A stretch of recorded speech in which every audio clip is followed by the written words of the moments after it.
नमस्ते दोस्तों, आज मैं आपको गणित के इम्पोर्टेंट सवाल जो बार बार परीक्षा में आते हैं वही कराऊंगा, तो वीडियो को पूरा देखना।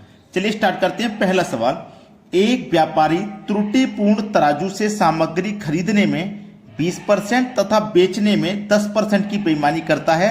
व्यापारी का लाभ प्रतिशत कितना है? व्यापारी जब सामान खरीदता है तब 20% की बेईमानी करता है और जब बेचता है तो 10% की। दोनों तरफ से उसको फायदा हो रहा है, बेचने पर भी खरीदने पर भी। इसको करने का सबसे सरल तरीका है, ये मैंने बहुत बार बताया है आपको, x प्लस वाई प्लस का एक्स वाई बटे में 100।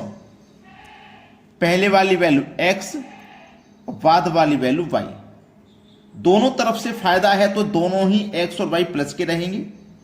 ठीक है, ये भी प्रॉफिट ले रहा है वो, यहां से भी प्रॉफिट ले रहा है बेचने पर, दोनों ही प्रॉफिट हैं तो दोनों प्लस में रहेंगे। प्लस प्लस मतलब प्लस, x का मान 20, y का 10 बट्टे 100। 2 जीरो से यहां 2 जीरो ये कट जाएंगे, 2 का गुना 1 से करो तो 2 1 कम 2 आ जाएगा। 20 और 10 30, 30 में जोड़ दो 2 हो जाएगा 32। 32% का उसको प्रॉफिट हो जाएगा। पहला ऑप्शन में दिया गया है, यह सवाल का बिल्कुल सही जवाब है। मैं सभी बच्चों को टाइमिंग बता देता हूं। सुबह के 10 बजे हमारा वीडियो आता है, दोपहर के 2 बजे हमारा वीडियो आता है और शाम के 6 बजे हमारा वीडियो आता है। एक दिन में हम 3 वीडियो प्रोवाइड कर रहे हैं, जिससे कि आपके एग्जाम की तैयारी कम समय में हो जाए। वीडियो को रेगुलर देखें, समय पर देखें। अब देखते हैं अगला सवाल। अगला सवाल, एक व्यापारी सामान खरीदने में 5% की बेईमानी करता है तथा सामान बेचने पर भी 5% की बेईमानी करता है। उसका लाभ प्रतिशत क्या है? खरीदने पे भी बेईमानी कर रहा है, बेचने पर भी कर रहा है, दोनों तरफ से फायदा कमा रहा है। वही फार्मूला लगेगा, x प्लस वाई प्लस का एक्स वाई बट्टे 100। पहले वाली वैल्यू x, बाद वाली वैल्यू y। दोनों तरफ से फायदा कमा रहा है तो वो दोनों ही संख्या प्लस की रहेंगी। ठीक है, प्लस प्लस प्लस, x का मान 5, y का मान 5 बट्टे 100। 5 और 5 कितना हो गया 10, प्लस 5 गुने 5 करोगे 25 और बटे में कितना है ये 100 है। ठीक है, इसको जब आप कटाओगे 25 से कम 25, 25 चौके 100। 4 से 1 में भाग दोगे तो 10.25 बार में जाएगा। तो यहां पे कितना जोड़ना है, इसका सॉल्यूशन कितना आ गया 10.25। 10 में जोड़ दीजिए 10.25 तो हो जाएगा 10.25। ये आपके सवाल का बिल्कुल सही जवाब है। 10.25 दिया गया है बी ऑप्शन में। अब देखेंगे अगला सवाल। अगला सवाल, 20% की दर से 2 वर्षों का प्राप्त चक्रवृद्धि एवं साधारण ब्याज का अंतर कितना होगा यदि मूलधन 5,000 रुपए है? अच्छा सवाल है ये, अंतर वाला सवाल है साधारण ब्याज और चक्रवृद्धि ब्याज का। ये डिफरेंस वाला जो सवाल है ना, या तो ये 2 वर्ष के लिए पूछा जाएगा एग्जाम में या फिर 3 वर्ष के लिए। चलिए, ये 2 वर्ष के लिए है तो 2 वर्ष के लिए सीख लेते हैं। जब भी 2 वर्ष का पूछा जाए, डिफरेंस बराबर होता है PR का स्क्वायर बटे में 100 का स्क्वायर। इसको याद रखना, 2 साल का अंतर वाला सवाल सॉल्व हो जाएगा। D फॉर डिफरेंस यानी कि अंतर कितना होगा, डिफरेंस कितना होगा नहीं पता, डिफरेंस निकालना है। P फॉर प्रिंसिपल जो कि 5,000 है। R फॉर रेट, रेट 20 है तो 20 का स्क्वायर कर दीजिए 400 बटे में 100 का स्क्वायर कर दीजिए 10,000। 2 जीरो से ये 2 जीरो कटा देंगे, 2 जीरो से यहां पे 2 जीरो कटा देंगे। 50 का गुना 4 से कर दीजिए, कितना हो जाएगा 200। डिफरेंस कितना आ गया निकल के 200 आ गया। यही तो सही जवाब है, डिफरेंस ही तो पूछा था, डिफरेंस आ गया निकल के। अब देखते हैं अगला सवाल। अगला सवाल, 5,000 रुपए की राशि पर 10% की ब्याज की दर से 3 वर्ष का प्राप्त चक्रवृद्धि एवं साधारण ब्याज का अंतर कितना होगा? देखो, मैंने आपसे कहा था प्रश्न या तो 2 साल के लिए होगा या 3 साल के लिए। यहां पे 3 साल के लिए है तो 3 साल का जरूर सीख लेना, अधिकतर एग्जाम में 3 साल का ही आता है। डिफरेंस बराबर PR का स्क्वायर बटे में 100 का स्क्वायर। ये 2 वर्ष के लिए था, जब 3 वर्ष का निकालते हैं तब ये रहता है। इसमें थोड़ा सा और होता है, इनटू में 300 प्लस R बट्टे 100, इतना और होता है इसमें। बस अब ये 3 साल के लिए है। चलिए डिफरेंस निकालना है। प्रिंसिपल 5000 है, रेट 10 है, 10 का स्क्वायर कर दो 100, 100 का स्क्वायर कर दो 10,000, 300 में जोड़ दो रेट 10 है तो 300 में 10 जोड़ दो 310 बटे में 100। ठीक है, चलिए 100 से यहां पे मैं 100 कटा दूंगा, एक जीरो से यहां पे एक जीरो कटा दूंगा, 1 2 3 से 1 2 3 जीरो यहां कटा दूंगा। 31 का गुना 5 से कर दो 155 हो जाएगा। तो डिफरेंस कितना आ गया निकल के, 155 आ गया। ये इस सवाल का है सही जवाब। अब 2 साल का हो चाहे 3 साल का, आसानी से अंतर वाला सवाल कर लेंगे आप। अब देखेंगे अगला प्रश्न। अगला प्रश्न है, यदि एक्स वाई बराबर 18 और X square plus Y square बराबर 45 है तो एक्स प्लस वाई का मान क्या होगा। बड़ा ही अच्छा सवाल। एक्स इंटू वाई का मान 18 है, एक्स इंटू वाई का मान 18 है। देखो जितने भी नए बच्चे जो पहली बार एग्जाम की तैयारी कर रहे हैं, जिनको ये नहीं पता कि एक्स और वाई के बीच में अगर कोई भी साइन नहीं है तो वहां मल्टीप्लाई का साइन होता है, कुछ नहीं है तो समझ लो मल्टीप्लाई है। ठीक है, चलिए अब एक्स स्क्वायर और वाई स्क्वायर बराबर 45 है। ठीक है, X square plus Y square का मान कितना है 45। कहने का मतलब कोई दो संख्या ऐसी लीजिए जिनका अगर मैं मल्टीप्लाई करूंगा तो 18 आ जाए और उन्हीं दोनों संख्याओं का वर्ग करूंगा तो 45 आ जाए। कोई दो संख्या मुझे ऐसी लेनी है। ठीक है, चलिए कौन सी दो संख्याएं, 6 3 18 हो गया, 6 3 का गुना 18, क्या 6 का स्क्वायर और 3 का स्क्वायर करने से 45 हो जाएगा, हो सकता है। 6 गुने 3 18, एक्स का मान 6 है तो यहां पे भी मैं एक्स का मान 6 लूंगा, 6 का स्क्वायर करूंगा तो 36, वाई का मान 3 है तो यहां पे वाई का मान 3 लूंगा, 3 का स्क्वायर करूंगा तो 9 और दोनों को जोड़ूंगा तो 45 हो जाएगा। हमसे पूछा है एक्स और वाई, पता चल गया है हमको एक्स वाई का मान।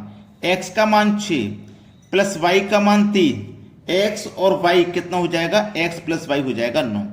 सवाल खत्म, एक्स प्लस वाई बताना था, एक्स प्लस वाई 9 है, ये सही जवाब है। चलिए अब देखते हैं अगला सवाल। अगला प्रश्न है, एक वस्तु के क्रय मूल्य तथा विक्रय मूल्य का अनुपात 13:9 है। क्रय मूल्य यानी कि कॉस्ट प्राइस, विक्रय मूल्य यानी कि सेलिंग प्राइस, अनुपात 13:9 है। यदि वस्तु पर 320 रुपए की हानि होती है, देखो समझना, कॉस्ट प्राइस 13, सेलिंग प्राइस 9, 13 की चीज को 9 में बेचा जा रहा है तो यहां पे कितने की हानि, 4 की हानि। अनुपात में हानि 4 की है और रुपए में हानि 320 की है, तो 4 अनुपात की वैल्यू 320, तो 1 अनुपात की वैल्यू कितनी हो जाएगी, 80। भाई 4 से इसमें भाग कर दो, 4 8 32, 1 0, 1 अनुपात की वैल्यू 80। आपसे पूछा है क्रय मूल्य तथा विक्रय मूल्य का जोड़ बताइए। क्रय मूल्य और विक्रय मूल्य का जोड़ बताना है। क्रय मूल्य और विक्रय मूल्य को अनुपात में जोड़ लीजिए, 13 और 9 मिलाकर के 22। ठीक है, 1 अनुपात की वैल्यू 80 है तो 22 अनुपात की वैल्यू कितनी हो जाएगी, 22 से गुना कर दो 80 का।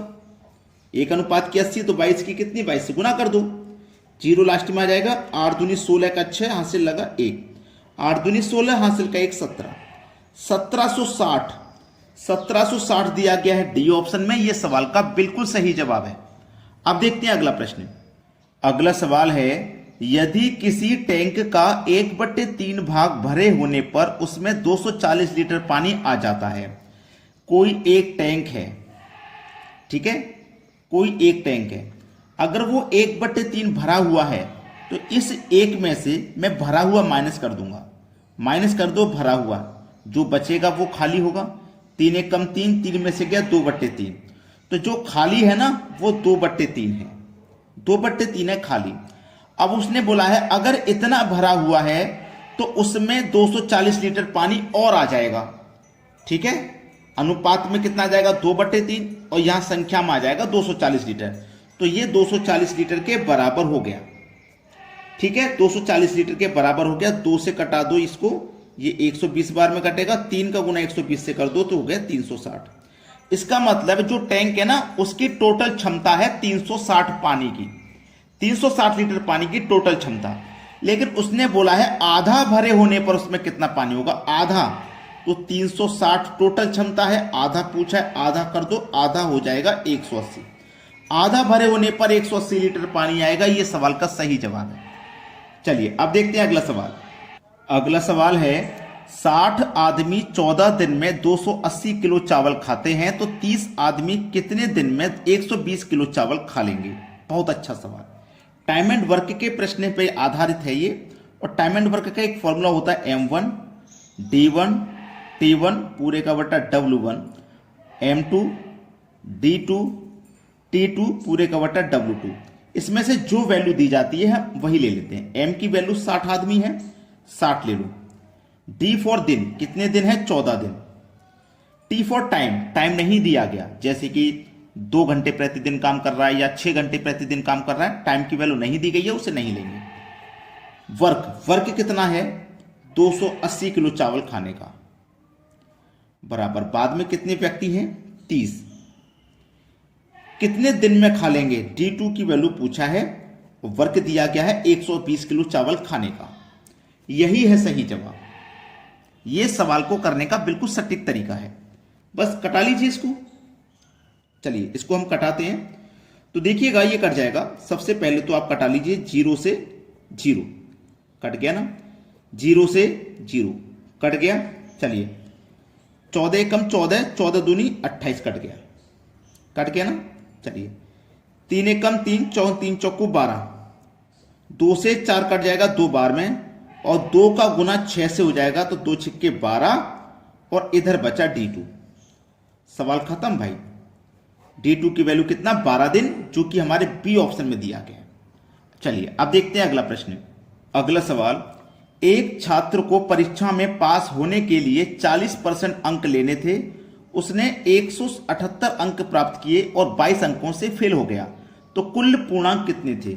ऐसा सवाल कभी भी हो तो आप दोनों तरफ पास लिख लेना। जब दोनों तरफ पास लिख लेंगे तो पहले पास के लिए कितना चाहिए था, 40%। उसने प्राप्त कितना किया, 178, और 22 अंक से फेल हो गया। अगर ये 22 अंक और प्राप्त कर लेता तो ये पास हो जाता, तो हम इसको ये 22 अंक दे देंगे ताकि ये पास हो जाए। ठीक है, यहां तक बात समझ में आ गई। चलिएगा 78 और 22 को अगर आप जोड़ेंगे तो ये हो जाएगा 200 अंक। तो इसका मतलब 40% का मतलब है कि 200 अंक उसे प्राप्त करने थे पास होने के लिए, 200 अंक। ठीक है, क्लियर होगी बात। तो इधर वैल्यू 40% लिखेंगे, इधर कितनी है, 200। 40% बराबर 200, तो 1% बराबर कितना, 200 बट्टे 40, 1% का मान। चाहिए 100% का मान, कितने पूर्णांक थे, 100% होंगे। चाहिए 100% का मान, 100 से मल्टीप्लाई करूं। 40 से 200 कटेगा 5 बार में, और 5 का गुना जब 100 से होगा तो इसका मान आ जाएगा 500। यह प्रश्न का हो जाएगा सही जवाब बी ऑप्शन। अगर आपने बच्चों लाइक नहीं किया वीडियो, तो सभी बच्चे वीडियो को लाइक करें और शेयर करें। ठीक है दोस्तों, वीडियो देखने के लिए बहुत बहुत धन्यवाद।